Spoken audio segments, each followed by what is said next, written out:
Hello, Johnnies, and welcome to the September edition of Sportswire, your home for the Red Storm sporting reports. I'm Frank LaBella. And I'm Cristal Rosa-Sanchez. As we are settling back in on campus, the student athletes are getting back into the swing of things as their seasons kick into gear, repping Adidas head to toe instead of Nike. To get the show rolling is our softball team. In early May, St. John's closed out its regular season Big East slate by taking 2 of 3 games from UConn with a 4-3 win on May 3rd and a 6-5 win the following day, dropping the opener 3-0. They entered the Big East tournament as the number 1 seed thanks to a 19-5 conference record, which also gave them the outright regular season Big East crown. In tournament play, they lost 5-3 to Creighton in their opening game, and then were eliminated by Providence in a Mercy Rule 10-0 defeat, ending their season. Despite the disappointing close, the 2025 squad set program records of 39 wins, the most ever and the most Big East wins with 19. Offensive standouts include Jess Bianco, who batted .389 and broke the program's single-season hit record with 74 hits, and also scored 54 runs. Looking ahead, St. John's has arranged 8 games for this fall beginning late September, which will include both home and nearby road matchups, likely to help build depth and momentum for 2026. Over the summer, the program is also hosting its Red Storm prospect camps to recruit and develop high school talent. Last year's baseball team had its work cut out for them after the 2024 Big East title and NCAA tournament appearance. After a rough start to the season, the Johnnies bounced back and finished 13-8 in Big East conference play. With 29 overall wins and a strong conference record, it earned them a spot in the Big East tournament for the 2nd straight year. A couple of fresh faces added some much-needed thump to the lineup, like JUCO transfer John LeGrande and freshman Sean McMillan. Unfortunately, a great season came to a short end in postseason play. The Johnnies lost their first 2 games at Prasco Park and went home empty-handed. But there's some things exciting to look forward to when the season starts in February. A trio of Johnnies headlined the All-Big East first team. Jader Rafestanger, John LeGrande, and Sean McMillan took home the honors and will be back in Queens this spring. Last season, Jamora Alves dominated the throwing circle for the St. John's track and field team, collecting numerous accolades in her junior year. From being named Most Outstanding Field Events Performer at the Big East Championships to setting a new Grenadian national record in the discus throw, Alves was no stranger to success last season and hopes to continue her success this spring. St. John's basketball has reloaded for the 2025 to 2026 season with one of the nation's top transfer hauls. Headlining the group is Bryce Hopkins, a versatile forward from Providence who averaged 17 points before injury and is looking to return as a go-to scorer. The Red Storm also added sharpshooter Ozias Sellers from Stanford, who drilled 40% from deep and nearly 90% at the line, alongside former top recruit Josan Sanin, a 6'5 guard from Arizona State with NBA-ready scoring potential. In the front court, Dylan Mitchell brings athleticism and toughness from Cincinnati, while Bronx native Ian Jackson comes home from an all-freshman season at North Carolina. With the addition of Big Sky Player of the Year Dylan Darling at point guard, Austrian sharpshooter Imran Soljanovic, and standout newcomers Kelvin Odie, Fotis Konstantinidis, and Casper Poteau, the Red Storm boast a roster loaded with scoring, toughness, and depth. Blending proven stars with fresh international and freshman talent, St. John's enters the season with legitimate Big East title hopes and March Madness ambitions alive in Queens.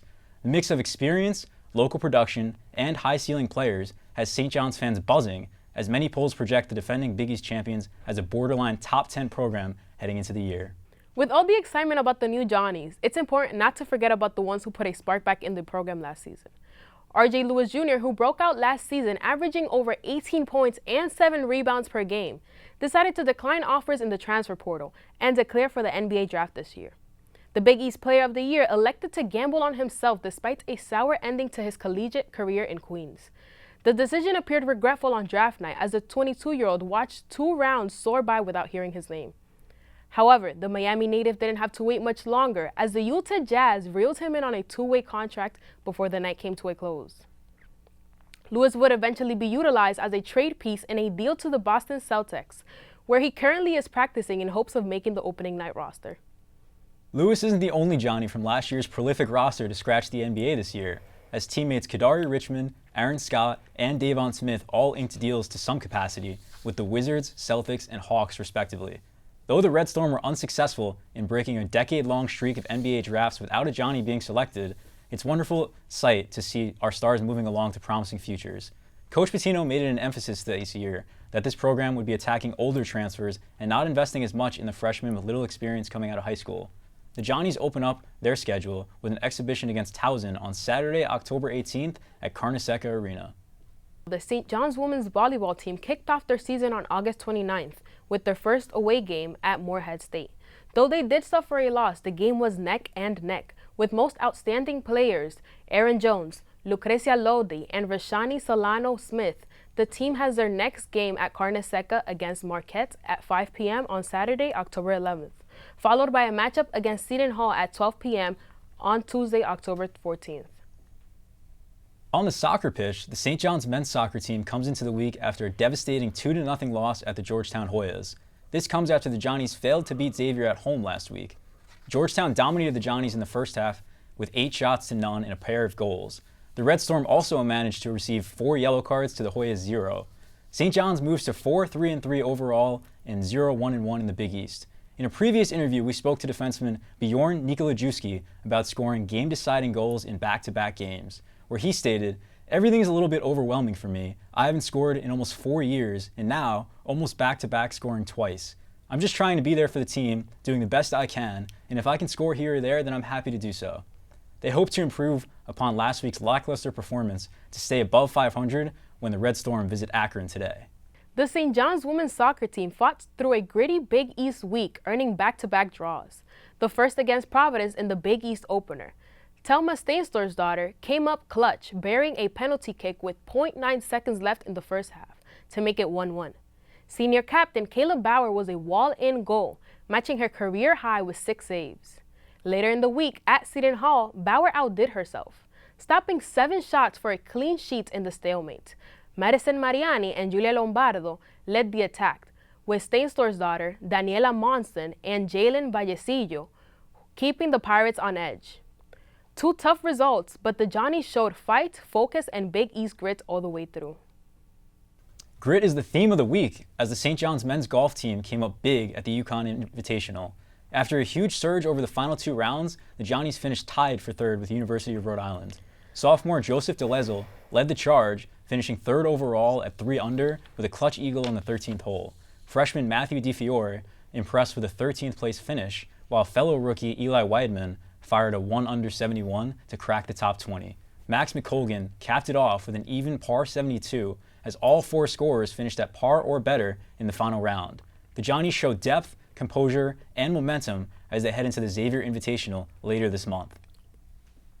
Over on the court, the women's tennis team has recently begun their fall slate. This past September, the Red Storm competed in the Hofstra Invitational and won 14 matches total against students from Hofstra, Fordham, and Stony Brook. As of October 3rd, the team will continue their 4-event fall schedule at the Fordham Invitational, which will be followed by the ITA Northeast Regionals and the Buffalo Indoor Invite. The team is led by head coach Lauren Leo, who is on her 11th season with St. John's. All in all, Johnny should be looking forward to a great season in women's tennis. The Red Storm also dominated the men's side of the Hofstra Invitational, tallying 21 victories against Hofstra, Fordham, Stony Brook, NJIT, St. Joseph's, and Army. The Red Storm steamrolled through the singles bracket as all 4 of the Final 4 competitors in the tournament were St. John's players. As for the doubles, freshmen Mats Potbecker and Sergej Zivkovic were nearly flawless in their Red Storm debut as they cruised to the championship round of the tournament, earning the victory via withdrawal. The team now sets its sights to the Drexel Invitational at Drexel University on November 7th. And that's all for this edition of Sportswire. Tune in next time to see how the Johnnies walk the wire. I'm your host, Cristal Rosa-Sanchez. And I'm Frank LaBella. And on that note, Go Johnnies!